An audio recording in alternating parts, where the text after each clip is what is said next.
welcome back to Classroom Brew. This is the 184th episode, and as they say, that's on stimulus. So for this one, I want to give a big shout out to our Patreon members, of course. For Patreon, if you are supporting the podcast, I appreciate you. And if you'd like to support the podcast, give us that rating and review, of course. But you can also get some bonus content, including episodes that are only available to Patreon members. But you also get some behind-the-scenes stuff. You get voting power, and of course, our podcast merch. So if you want to check that out, that's patreon.com/classroombrew. Now, as I say these words and come to you from this episode of the podcast, whenever you're listening to it, just know that it was recorded shortly after the agreement between the Chicago teachers and Chicago Public Schools was reached. So they have agreed to start the slow process of teachers returning to school, and they're doing it with certain grade levels in mind. Now, the high schoolers so far do not have anything in place to actually, rejoin anytime soon. I'm sure that will be another negotiation shortly. Can't wait for that to happen. So for me, it kind of weighs in, we're in the balance, if you will. That said, I recorded the last episode, and the issue was that we could do this like a slow opening where each class or each grade level, gets priority. So like that level of teachers, whatever it is. Because the issue isn't let's put everybody else on hold for a vaccine. It's let's just make sure it's safe. And something that I don't know if I really highlighted this enough, but we're not even considering the fact that there are students with parents and families or whoever they're living with that are being put at risk. So like when I was doing the PSAT, I mentioned this, but there were a couple kids that just refused to do the mask because they didn't feel like it, because they got tired of it after 10 minutes.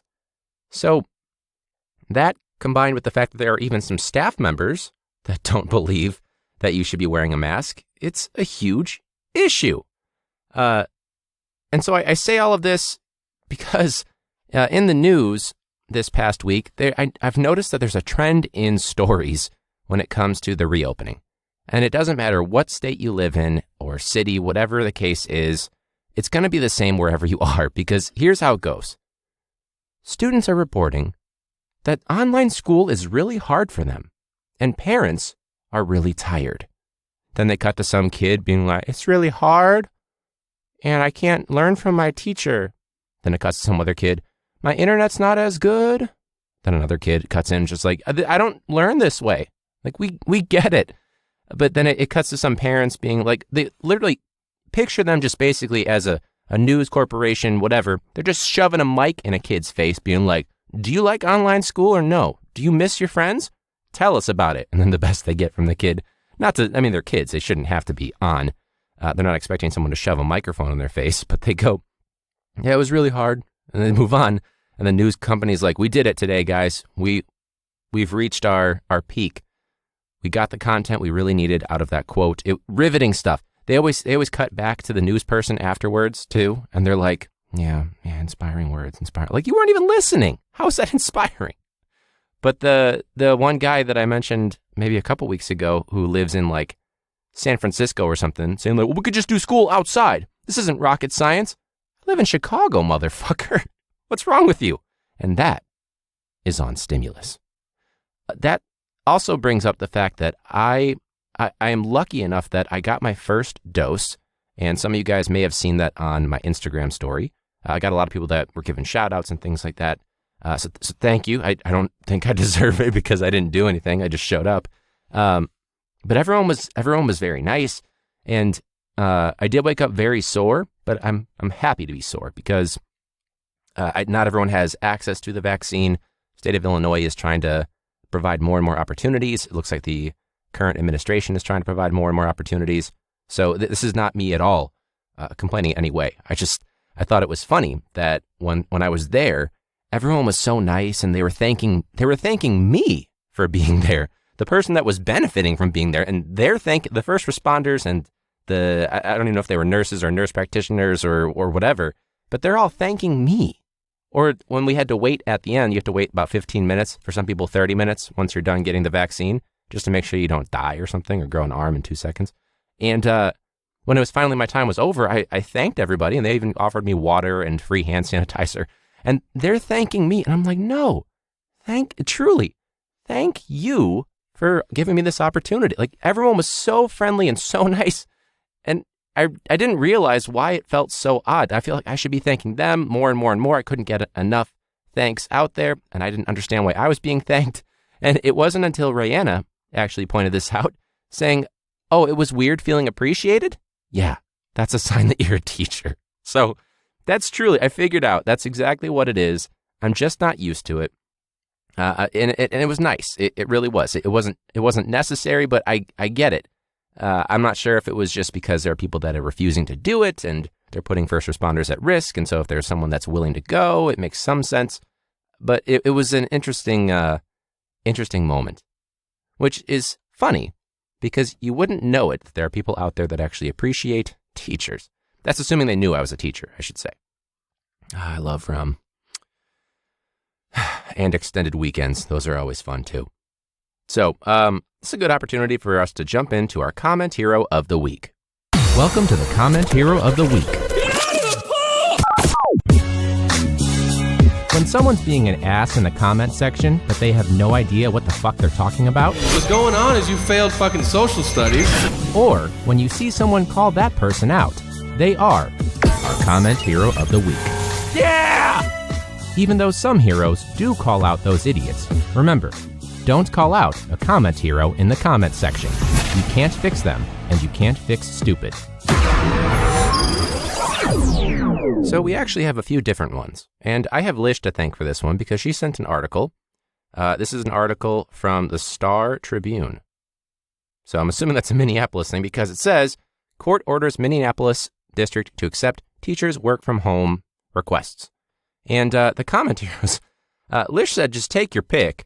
There are plenty of gems in here, and a bunch of people that are hating on teachers and people talking about, well, what's the risk that they're facing by not having it? Like, does it change the COVID survival rate from 98% to 99%? Like, stuff like that, you know what I mean?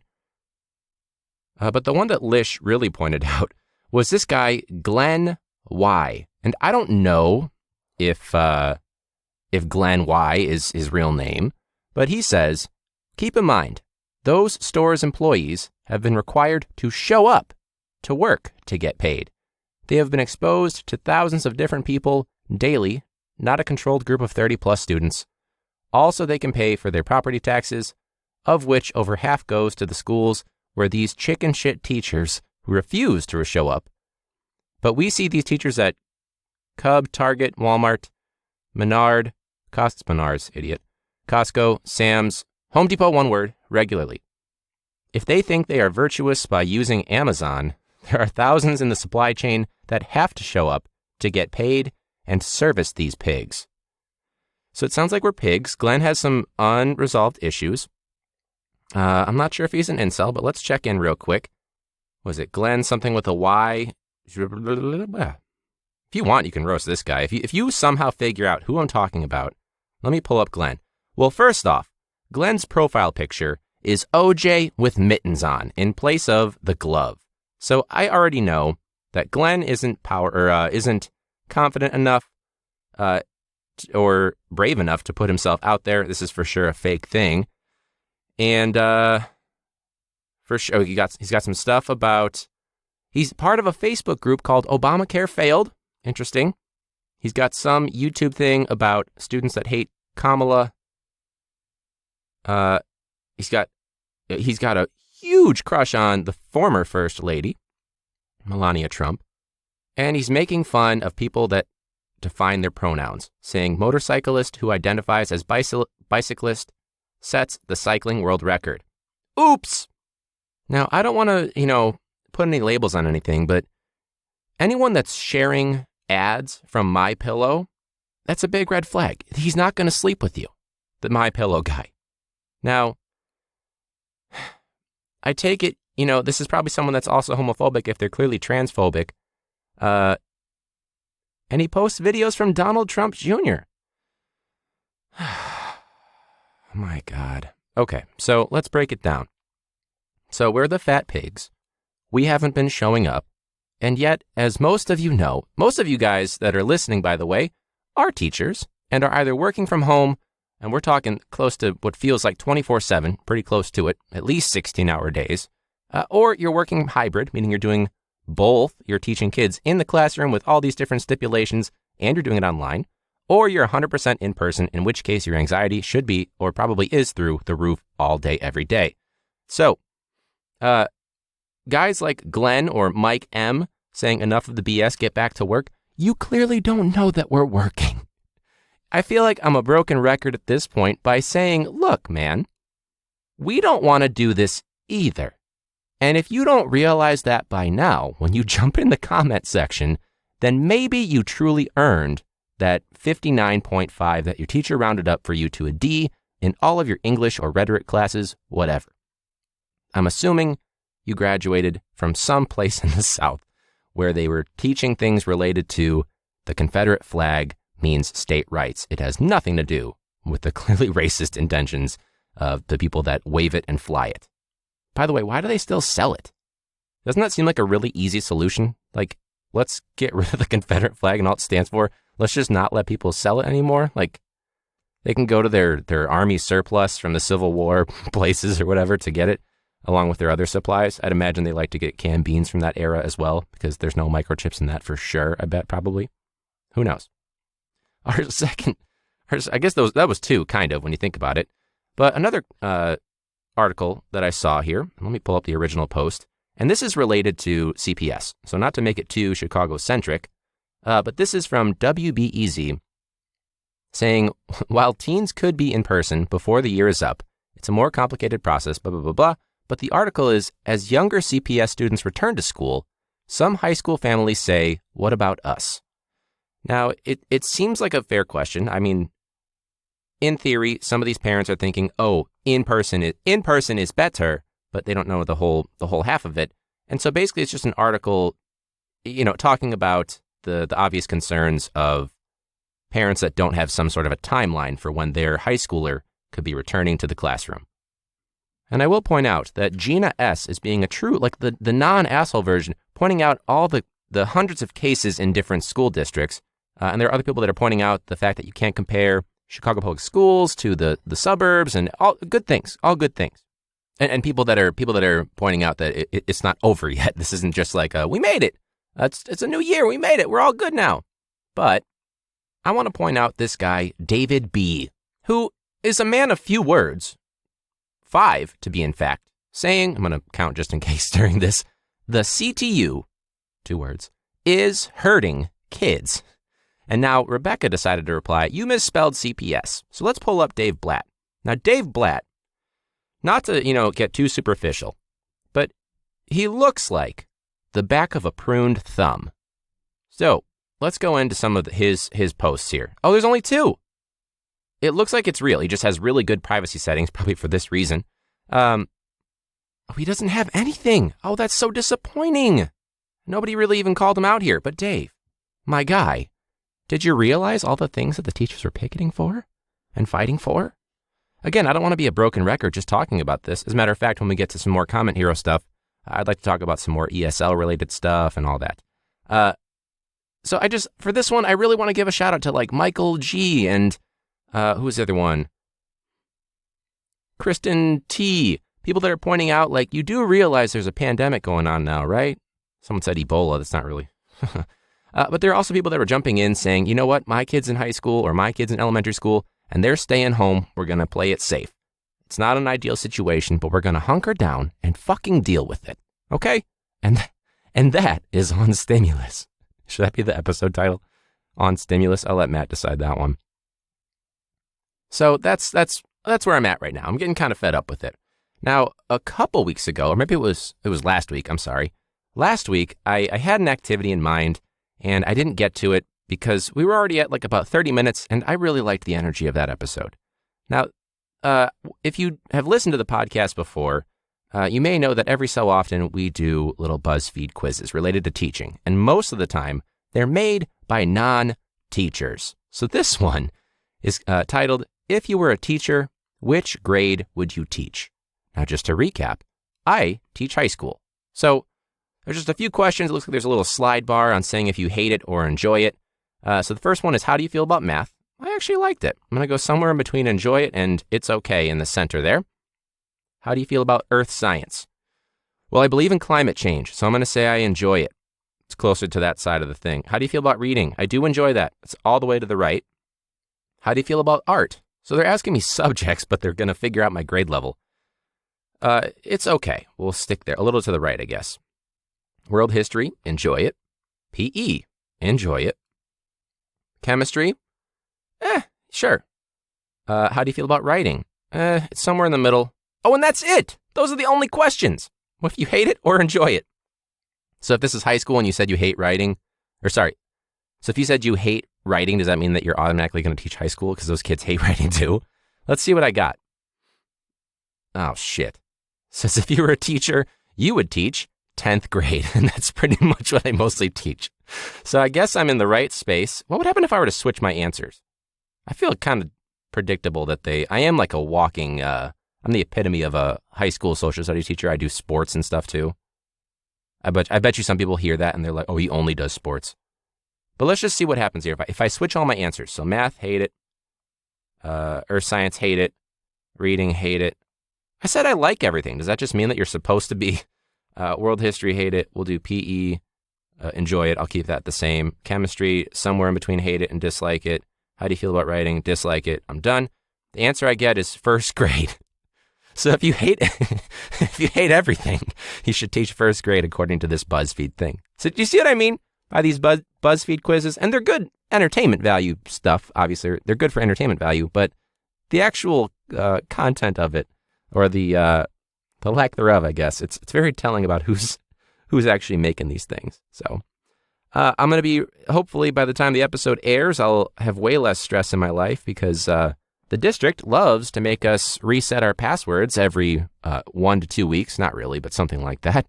And I was woken up Sunday to a nice email about missing swipes saying, hey, you might want to check your missing swipes just in case you have them to make sure that you get a full paycheck. So I go to log in, and then the district says, well, your password expired. You should reset it. So, okay, I try to reset it and says, well, you have to log in, stupid ass. Okay, fine, cool. Just ignore that one. I'm going to try to log in so I can reset it to a new one. And it says, oh, you're not connected to the servers. You have to use your VPN to log in. Okay, I don't know how I'm going to do that without a password that I can use. I'm going to attempt to log in on my VPN. Oh, you need to reset your password before you can log into your VPN, you stupid ass. Now I'm getting mad. So about 15 minutes later, I find a loophole to finally get my password reset. So, okay, now let's deal with the main issue. And the main issue is the swipes so I can get my full paycheck, whatever.